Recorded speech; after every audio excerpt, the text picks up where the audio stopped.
Hi, I'm Dr. Patrick Garrett. I have a natural medicine clinic where we help reverse acute and chronic conditions naturally, and one of the ways that we do that is by changing what people eat. So, if the rule of thumb is if you have chronic conditions, you have heart disease, diabetes, chronic pain, inflammation, autoimmune, it's what you're eating. And it's an easy thing to change then. It's one of the greatest controls that you have over your genetics and your physiology. One of the big constituents of that is going to be where you get your proteins or your amino acids from.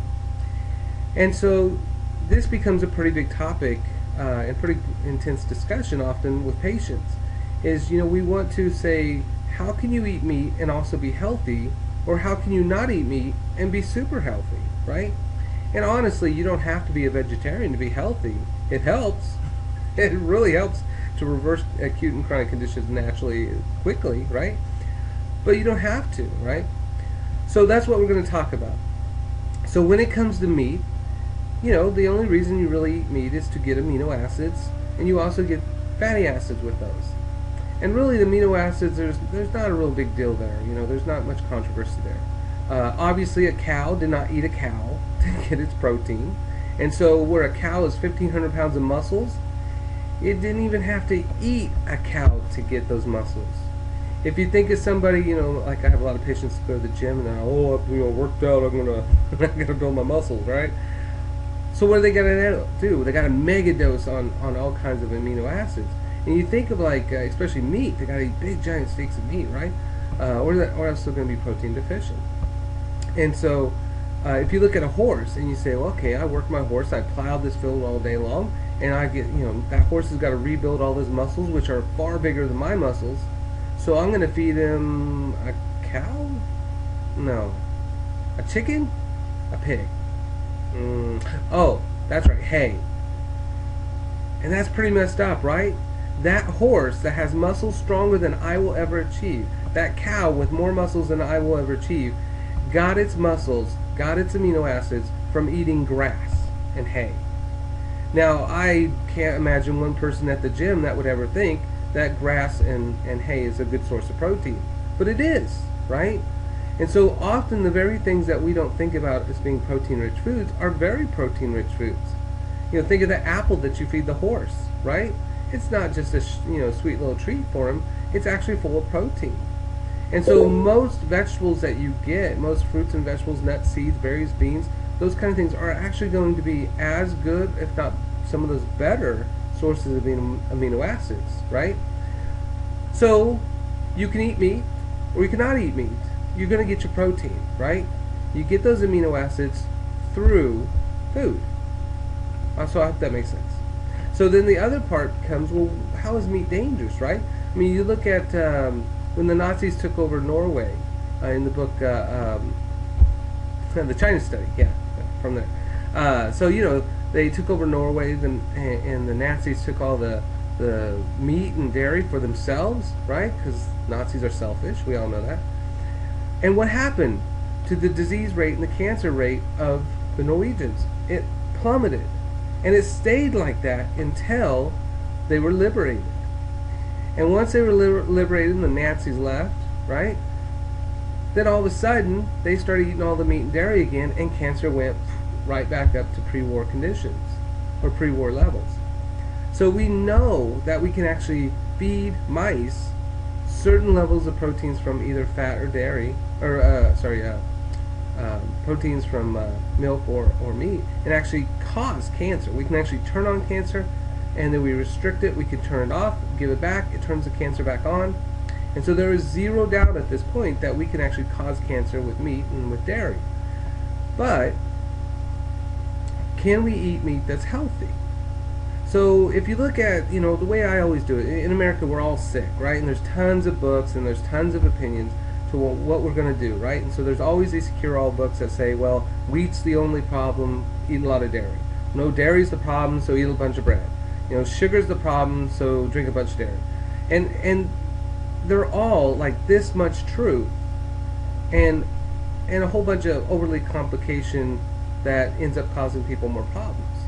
And that's why most people get a little bit healthy, a little bit thinner, but then they go back, right? They'll always end up worse. And that's because they only give you half the truth. And so what you want to look at, if you're selling a book, or if you're selling a documentary, or you're selling something, what you have to do is make it overly complicated. But I don't work that way. I always say, well, how does this work in other places where people aren't sick, right? So if I go to Costa Rica, if I go to Sardinia, if I go to Okinawa, if I go to Loma Linda, California, those are those blue zone places that are the healthiest populations that live regularly over 100 years of age, greater than anybody else, right? And they're active over 100, right? They're still farming, they're still doing stuff. Well, what are they doing? They're not reading these books, they're not going to these seminars, they're not, seeking these things out, because what they do is consistent with life and longevity.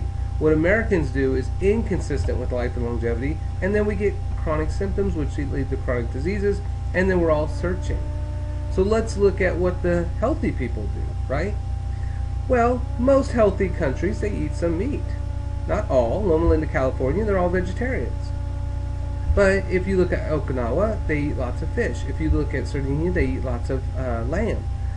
But what it comes down to is the fat. And so fat can be either really healthy for you, it can be anti-inflammatory, or it can be actually damaging to you. And so, fat's not going to make you fat. We should all know that by now, right? And fat is not bad. Fat is healthy. Your brain is 80% fat. Cholesterol is fat. And cholesterol is not bad, because cholesterol is all your wonderful sex hormones. You want to feel sexy, have vitamin D, have memory? Awesome. Then cholesterol is your best friend, right? So what is about fat that in the meat that can be harmful, right? Well, fat can be inflammatory fat, and we'll just break these into two major categories here. So you have omega-3 fat and you have omega-6 fat. 3 is anti-inflammatory, 6 is pro-inflammatory. Now, if you eat a cow that ate corn, corn is inflammatory, soy is inflammatory, and so the cow's fat is going to be inflammatory. You eat that cow, you now have inflammatory fat. So what happens with that? Well, the fat goes through, the omega-6 will go through your COX-2 enzyme, the same enzyme that you block with, ibuprofen, Celebrex, Bextra, Vioxx, Mobix, those kind of medications. Not Vioxx, because it got pulled for killing a bunch of people, right? So it blocks COX-2 enzyme. It doesn't block it. It goes through COX-2 enzyme. And then it makes a series of prostaglandins, which are kind of like, not really, they have hormone-like effects, and it regulates inflammation and that type of thing. And so, without getting too complicated here. It's going to make these prostaglandins, and there's 4 major things that happens with these prostaglandins. If it's omega-6, inflammatory, corn-fed, then you're going to end up with more pain and inflammation, obviously, but also it's going to increase arrhythmias in patients. It's also going to increase hypertension. And then the last but not least, it's going to increase platelet activation, which means more heart attacks, more strokes. So if I feed the cow corn, which of course cows don't eat corn on their own, right? It's cheap, it's subsidized, and we can make cheaper meat and eat 8 times more than we did in 1950. So that's the inflammatory part. But I don't want to have disease. So what do I got to do, right? And the omega-3s, which are in grass, it's, if you just put a cow out in pasture and it walks around and eats whatever the hell a cow wants to eat, guess what? It's healthy, right? And when we eat a healthy cow, we're healthy. And it's because of those fatty acids. You can get a complete protein from tofu, from soybeans, from edamame. Make sure it's organic, right? Because soybeans are genetically modified, so you get the organic ones. But kale, and really if you mix a bean or a whole grain rice and a fruit or anything else, you're going to get all your amino acids. So this even the idea that you're going to be protein deficient of certain amino acids, it's not true, right? There's many societies that live without animals that are still healthy. Think of Loma Linda, California, where they're just vegetarians, and they're healthier than you are, right? Hopefully not, right? So, what about omega-3s? So if I let that cow go around, it's pasture-fed and pasture-finished, right? So grass-fed is a legal term in Kansas. That means that they eat grass most of their life, but they can spend the last 6 months on a feedlot getting lots of antibiotics and corn. Because the idea is to make a really fat cow And if you feed corn, which is sugar, to a cow, they get really fat really fast because all they do is stand around their own feces, right? So if the goal is to sell by the pound, that's wonderful. But if the goal is to eat healthy, that's not wonderful. So it just walks around, eats grass, you know, and then it's that omega-3 when you eat it goes through that same COX enzyme, so the same COX-2 enzyme, and it's going to create different prostaglandins. And these different ones do the opposite of the other four things that we talked about. It actually regulates hypertension. I mean, imagine your high blood pressure is just due to your inflammatory food. Just think that your increase of heart attack and stroke, which are huge in America, could be just due to the type of meat that you eat, right? And then it's also going to prevent arrhythmias. You know, omega-6s actually interfere with the electroconductivity of the heart. And so you end up with AFib and arrhythmias and SVTs. And so you have these irregular heartbeats. And if you eat omega-3s, switch to them, then all of a sudden you don't have that problem. It's also going to be, we said, less heart attack, less stroke, less hypertension, less arrhythmia. Oh, and of course you can use it as a pain reliever, right? I can, you know, one of the things that I used to teach when I taught anatomy and physiology to the nursing students was, you know, Tylenol is horrible, right? You have like 52% of all liver failures just due to one medication that's over the counter. It's not safe, right? 52% of all liver failures.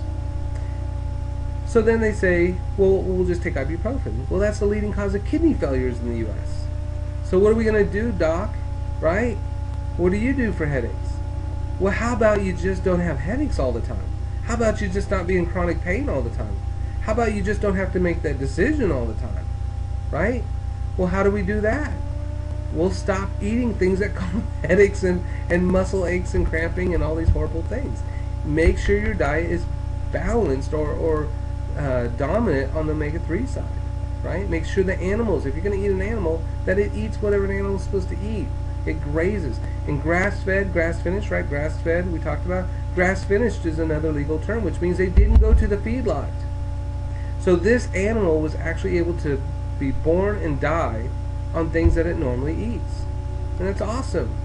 Venison should be awesome, but again, it just depends on if they out of people's crops. You know, then they get genetically modified food and pesticides, herbicides. And you probably have all seen pictures of deer with cancer tumors all over them and stuff from those. So the food is only as good as what we put into it. So with that, what about you know, these other countries with their meat consumption? You know what we said, we eat 8 times more meat, 8 times more beef, right? But really, most countries only eat meat about 5 times a month, because if you let an animal eat what it's supposed to eat and you raise it right, it costs a little more, right? So that means they eat meat differently. Meat should be there to flavor your food. Meat should not be the food. So if you eat a steak, if you have a plate and that steak is a big part of that plate, and then you have 3 little sides, right?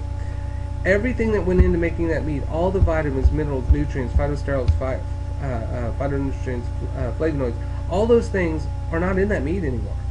You're left with 2 things, amino acids and fatty acids, which you get from the other things on your plate. So every place that meat takes up is taking up other nutrients that you need to help reverse your disease. So meat becomes a delay in health, even if it's good meat. So you should eat about 3 to 5 ounces of meat, which is about a handful, or the size of a deck of cards. So if you're a big guy, a handful is bigger. If you're a small woman, a handful is smaller, right? And that's what you need for you. That's what you need. And so again, eat your grass-fed, grass-finished beef, no corn-fed, no soy-fed, no antibiotics, and just eat a little bit. And so flavor your sauces, flavor your pastas, flavor your soups with a little bit of meat every now and then. So meat should not be the staple of your diet, because it has the least benefit out of all the other things that you're going to eat.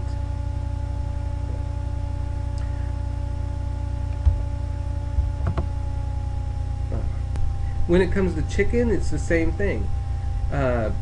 if chickens are kept in a dark warehouse and drip fed, they get so big that they can't even stand up anymore, and the turkeys get so big that they can't even have sex anymore. They have to actually do artificial insemination. That's not healthy, right? And if the chicken's not healthy and you're eating the chicken, you're not going to be healthy. So you want a bird that's free range. You want it to where it just runs around and eats whatever it wants. And that's good. I mean, I actually went to a farm, the Sims farm, and there was a chickens that are eating the deer, a dead deer carcass. And so I had no idea that happened. But at least it's a wild caught deer, right? Or wild hit on the road deer. So, you know, they eat bugs. Typically, the cows will move through the pastures. They eat the grass. Then they poop. And that attracts bugs. And then the chickens follow the cows. And they eat the bugs off the poop. And then you have a healthy chicken. Bugs are actually higher dense protein than meat is. So, you can just eat bugs and cut through the middleman, right? Maybe. Chocolate covered ants, maybe, right? Or something like that. So the same thing with eggs. You know, eggs are super healthy. Back in the 70s, they got a bad rap because there was this push to say, well, you know, eggs caused, well, they're trying to make cholesterol the cause of heart disease in the U.S. and because it was skyrocketing. So they said eggs were bad because they had lots of cholesterol. And they do have lots of cholesterol. But we want cholesterol. Cholesterol is a wonderful thing. Cholesterol, it makes progesterone, which makes you feel good. It makes testosterone, which gives you a sex drive. It builds your 3 estrogens, especially your weak estrogens like estril and estrone, which are healthy ones. It's going to build your anti-aging hormone, DHEA. It keeps you young and healthy and vibrant for a long period of time. So if you're going to live longer by eating healthier food, you're going to feel better during that time too. And then it makes cortisol. And cortisol is your stress hormone. And if you don't want your stress hormone constantly stealing your feel-good hormones or stealing your sex drive or stealing your anti-aging, you better be feeding your body cholesterol and not artificially lowering it. So eggs are wonderful, wonderful things to eat. And if you think about it, everything to build a whole chicken is inside that egg. That's pretty powerful. So eggs are a wonderful, wonderful thing. And take the shells, grind them up, put them in your garden as a great source of calcium. And that way when you grow food in there, you get higher calcium. So eggs, fine. 1 a day, that's great. Really, you should be doing green shakes in the morning to reverse things faster. But eggs are fine. If you put a little turmeric on there, you got some anti-aging too. So it's even better for you. Decrease pain and inflammation. So now when it comes to fish is different. Fish, if it's fatty fish like salmon, tuna, halibut, mackerel, sardines, gotta eat sardines. Those are actually fatty fish that have lots of omega-3s. And those omega-3s then reverse disease.